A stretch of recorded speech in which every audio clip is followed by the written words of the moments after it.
sống đến từ đâu, để rồi một mai sự sống sẽ đi về đâu.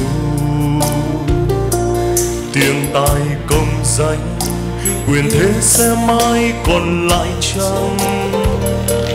Bạn ơi mau tìm ý nghĩa thần của cuộc sống.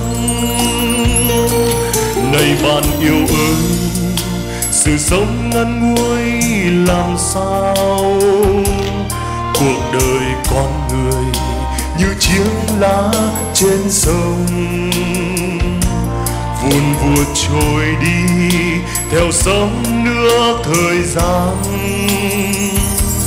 Đâu rồi bao người hôm nào ta thương ta nhớ, rồi một ngày khi Chúa đến, Ngài hỏi bạn đang sống ra sao. Rồi một ngày khi Chúa đến, Ngài hỏi bạn đang sống thế nào. Rồi một ngày khi Chúa đến, liệu bạn sẽ trả lời ra sao? Về thì giờ cuộc đời Cha giao phó, hiện nay bạn đang sống thế nào?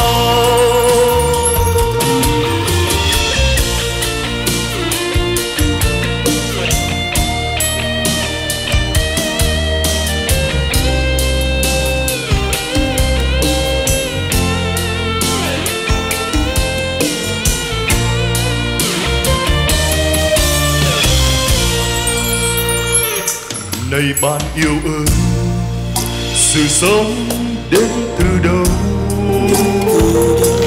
để rồi một mai sự sống sẽ đi về đâu. Tiếng tai công danh quyền thế sẽ mãi còn lại chăng? Bạn ơi mau tìm ý nghĩa thần của cuộc sống. Này bạn yêu ơi, sự sống ngắn ngủi làm sao?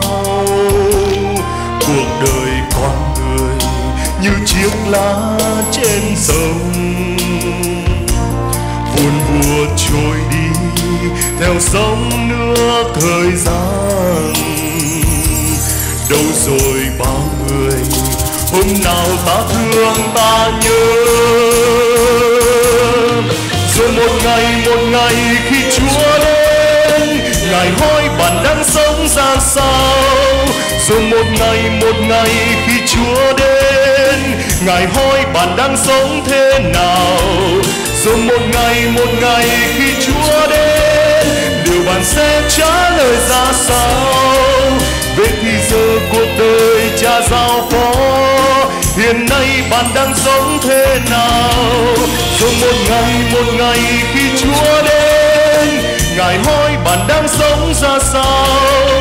Rồi một ngày khi Chúa đến, Ngài hỏi bạn đang sống thế nào? Rồi một ngày khi Chúa đến, điều bạn sẽ trả lời ra sao? Về thì giờ cuộc đời Cha giao phó, hiện nay bạn đang sống thế nào? Rồi một ngày khi Chúa đến, Ngài hỏi bạn đang sống ra sao? Rồi một ngày khi Chúa đến, Ngài hỏi bạn đang sống thế nào?